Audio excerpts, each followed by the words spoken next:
હાલ ગુજરાતના આણંદથી બરોડા તરફ જતા ગંભીરા બ્રિજ અકસ્માત સર્જાયો હતો। ત્યારે આ બ્રિજ અકસ્માતની અંદર 9 લોકોએ પોતાનો જીવ ગુમાવ્યો। ત્યારે ઘણા વાહનો પણ તૂટીને પાણીમાં ખાબક્યા હતા। આ સાથે તંત્રની પણ ગોળ મોટી બેદરકારી દેખાઈ રહી છે। ત્યારે તંત્ર દ્વારા પણ અગાઉ શા કારણે એક્શન ન લેવામાં આવ્યા તેવા અનેક સવાલો સરકાર સામે ઊભા થઈ રહ્યા છે। ત્યારે ઘટના ઘટનાની સાથે જ મહીસાગરના કલેક્ટર શ્રી અને પોલીસ અધિક્ષકના તમામ અધિકારીઓ પોતે ઘટના સ્થળ પર હાજર રહીને બચાવ કામગીરી હાથ ધરવામાં આવી। મહીસાગર નદી ઉપર જે ગંભીરા બ્રિજ છે અને સવારે 8:15 આસપાસ કોલેજ થયો હતો।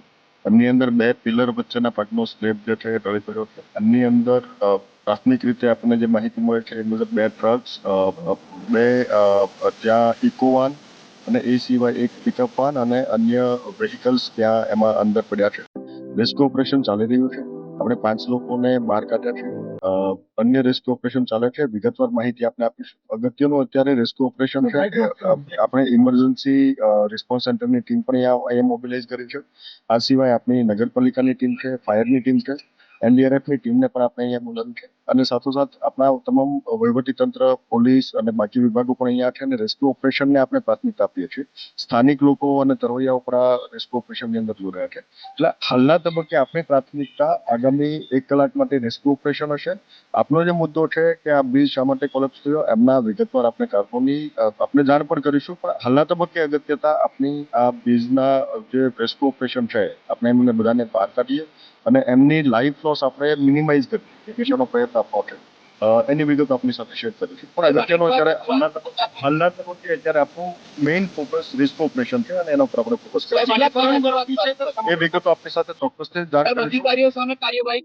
ચોક્કસથી આપણે જે પણ કાર્યવાહી કરવા પાત્ર છે ચોક્કસથી કાર્યવાહી કરીશું। હાલના તબક્કે અગત્યનું અત્યારે રેસ્ક્યુ ઓપરેશન છે ને એના ઉપર ફોકસ કરીને આપણી સમગ્ર ટીમ મોબિલાઇઝ કરીએ છીએ અને રેસ્ક્યુ ઓપરેશનમાં આપણે તમામ સ્થાનિક લોકો પણ સહયોગ કરી રહ્યા છે।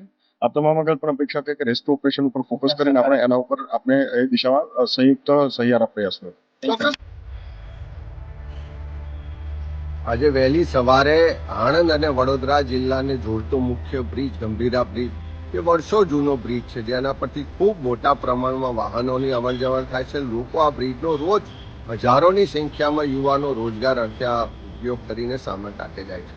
વહેલી સવારે બ્રિજ તૂટી પડ્યો અને એના કારણે લગભગ 5 કરતાં વધારે વાહનો નદીમાં ખાબક્યાના સમાચાર છે અને મોટા પ્રમાણમાં જાનહાનિ થયાની શક્યતાઓ।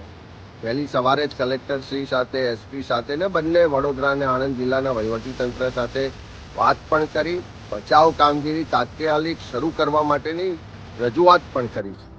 પણ વારે વારે આવા બનાવો બને છે કેમ? પહેલી રજૂઆતો થાય કે આ બ્રિજની મરામત જરૂર છે, બ્રિજનું આયુષ્ય પૂર્ણ થઈ ગયું છે તો નવો બ્રિજ બનાવવાની જરૂર છે। બ્રિજ જો ભયજનક હોય તો એને બંધ કરવો જોઈએ, એની મરામત કરવી જોઈએ। સરકારી તંત્રની ગંભીર બેદરકારીને કારણે આ બનાવ બન્યો છે અને લોકોના જીવ ગયા છે।